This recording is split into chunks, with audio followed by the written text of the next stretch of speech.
Hello and welcome to another episode of Disney Movie Investigation. If this is your first time watching, welcome to the show. On each episode, we take a look at a movie that is featured on Disney+.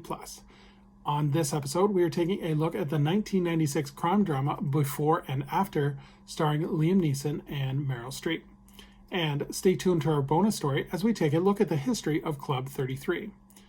And I ask that if you are enjoying these videos to please hit that subscribe button. That way you'll be notified with each new video. But for now, sit back and enjoy this episode of Disney Movie Investigation. So like I said, today we are covering Before and After. This movie was released on February 23rd, 1996, and it was directed by Barbet Schroeder. It is based on Before and After by Rosaline Brown, and the production companies were Hollywood Pictures and Caravan Pictures, and it was distributed by Buena Vista Distribution. The budget for this movie was $35 million, and unfortunately it only did a box office return of $15 million.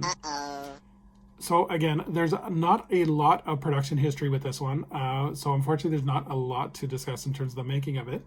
But in terms of the cast, you have Meryl Streep as Dr. Carolyn Ryan, Liam Neeson plays Ben Ryan, Edward Furlong plays Jacob Ryan, Alfred Molina plays Panos Demetrius, and John Hurd plays Wendell By.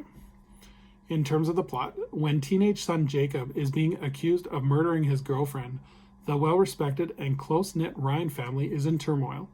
Jacob flees, father Ben destroys possible evidence, and the village community turns hostile, and mother Carolyn is forced to temporarily close her doctor's practice. Then, Jacob gets arrested and soon finds himself and the family entangled in the web of truth, trust, and lies, all on his way to court. So with this movie is very interesting as it seems like it is two movies mashed together.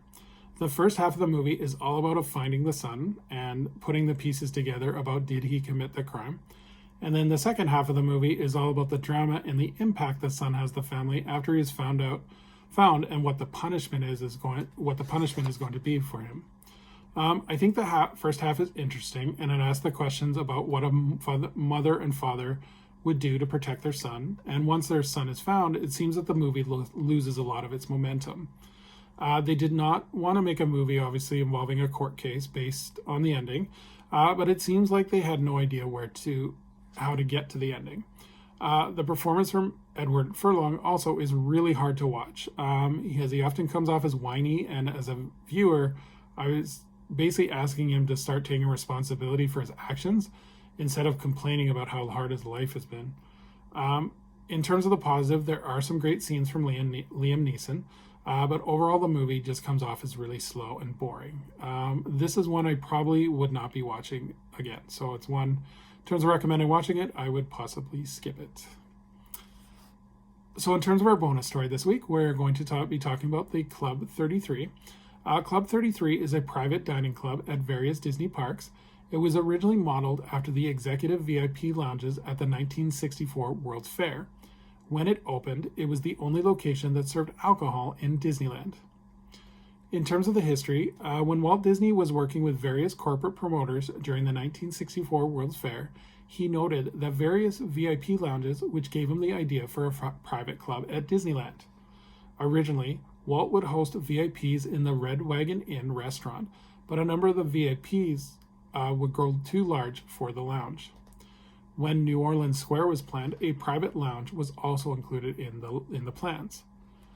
Disney would ask Dorothy Redmond to paint the area and do renderings for the private club, and then Walt Disney also hired Hollywood set director Emile Curry to decorate the facility.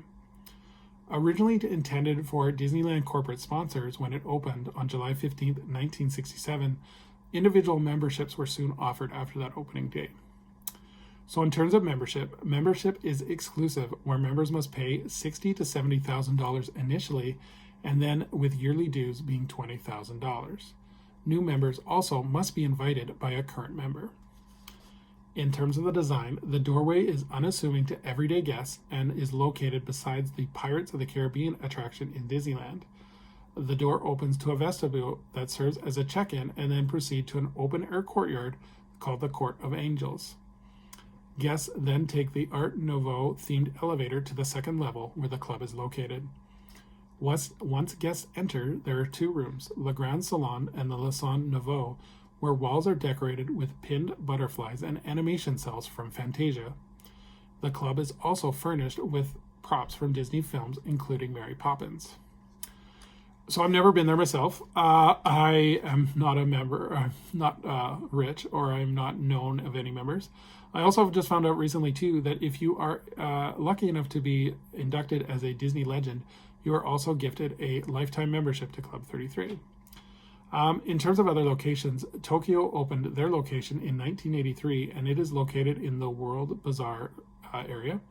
Shanghai Disneyland opened their location in the summer of 2016, and Disney World has locations in Epcot, Hollywood Studios, and the Magic Kingdom. So again, one day maybe I'll be lucky enough or I'll win the lottery and I can go into Club 33. But I thought that was an interesting kind of side story, as Disney has their own private club. So thank you so much for joining us here on Disney Movie Investigation. If anyone has seen the movie before and after and disagrees with me or definitely shares my opinion, I would love to hear what you guys think. Please leave a comment below, as well as on what you think of Club 33. If anyone has ever actually been in Club 33, I would love to hear your comments. So as we look forward to our next episode, we are going to the world out west as we take a look at Bad Girls starring Drew Barrymore. So thank you so much for joining, and I hope you have a magical day, and we will see you real soon.